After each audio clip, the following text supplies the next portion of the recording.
Okay, here we are again. So the introduction to this month's module on holiness needs a little bit of a better introduction than just we're going to start holiness.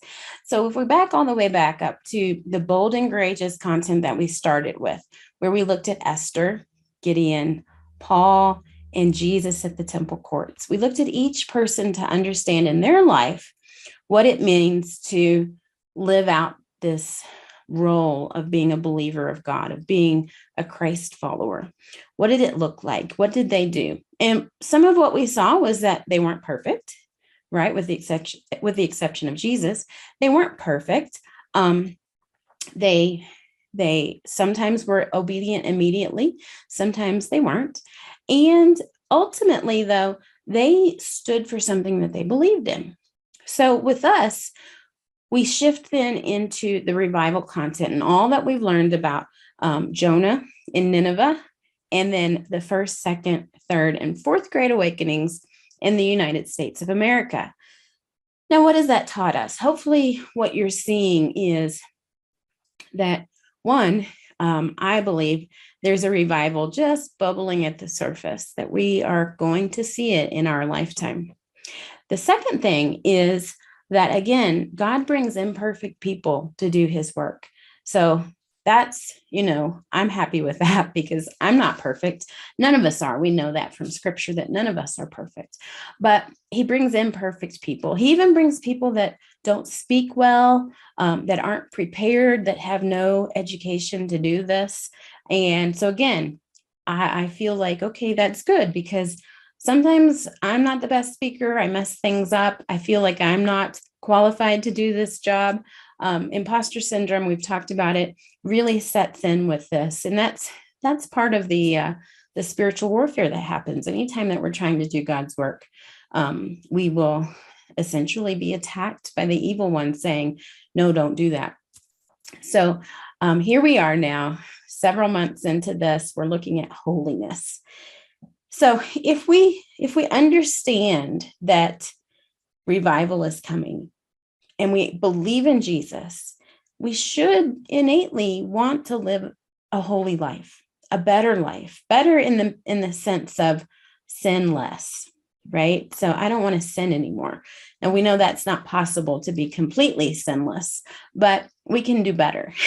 So one thing that we did see in that revival content was that in years past, many years past, preachers would include in their sermons what it looks like to live a holy lifestyle. And they would even have the hellfire and brimstone sermons where if you don't do this, you're going to go to hell. For some reason, that's all changed in the 21st century. And we don't see that anymore. We don't hear that language about going to hell.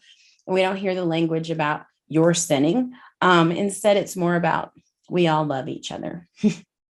So that's nice. God does love us. We love each other.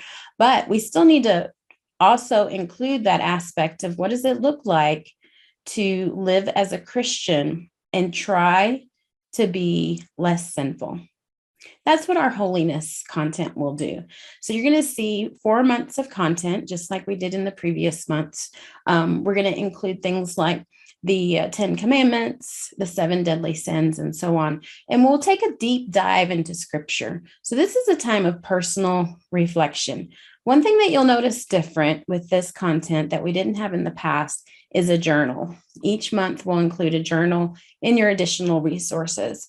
And that's so that you can really have some quiet time, some prayer time as you go through the lesson and think about each and every sin. So we're going to chunk this into small parts.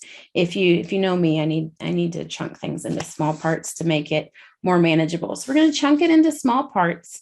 The first month of content, we're just looking at the 7 deadly sins. So 7. We're going to look at 7 sins. And we're going to just reflect personally, what does this look like in my life, in your life, and as far as today? And in the past, we need to look at the past. The past is often a predictor of what could happen in the future. So, for example, if you've dealt with or struggled with lust or gluttony in the past, there's a chance you might have some triggers that may cause you to deal with it in the future. even if you're okay right now. So let's think through that, pray through it. We're going to read scripture. I'm giving you all the resources that you need with this right now to truly do some soul searching, some heart work and hard work, and to at the end of this start to see a change. So my prayer for us is that we will be changed as we go through this content this month and the next 4 months. And even by the end of this whole 1 year of content, because it's 12 months of content, that people will look and question, hey, you're different this year than you were last year. Well, hopefully that's a good thing. And I'd love to hear more about it. And I just cannot wait to see what God will do with this. God bless you and keep in touch.